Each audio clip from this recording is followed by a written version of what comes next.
Dans le jardin Parmélie, le rouge est présent à travers des objets, cabanes, pergolas, poteries. Il résonne au printemps en contrepoint et à l'automne, il devient harmonie avec les tonalités des feuillages et des végétaux qui effectivement se colorent très vivement de ces tons d'orange et de rouge. Le rouge, c'est une couleur qui n'est pas si facile que ça à utiliser en définitive.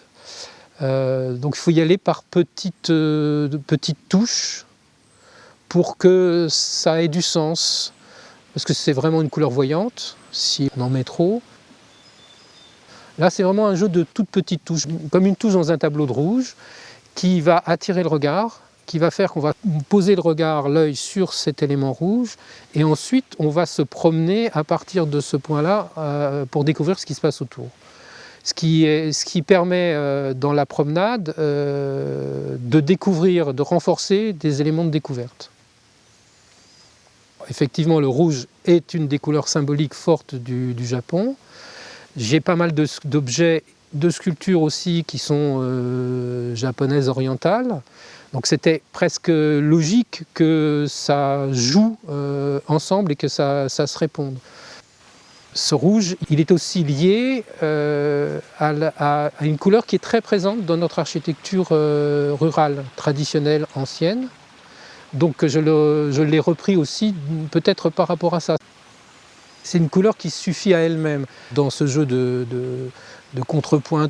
Une autre couleur, ce serait un vert, mais un vert un peu particulier. Mais après, ça devient très compliqué. Et le côté multicolore, feu d'artifice, je ne suis pas convaincu de l'efficacité de cette relation.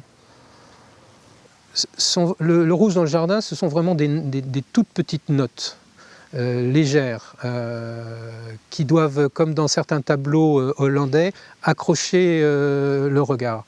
C'est un rouge qui se modifie en fonction de la lumière.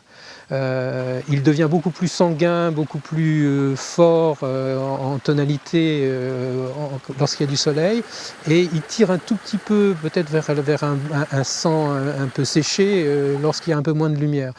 Il n'est jamais le même en fonction des saisons et des éclairages. Donc lui aussi, il bouge comme le végétal bouge dans le jardin.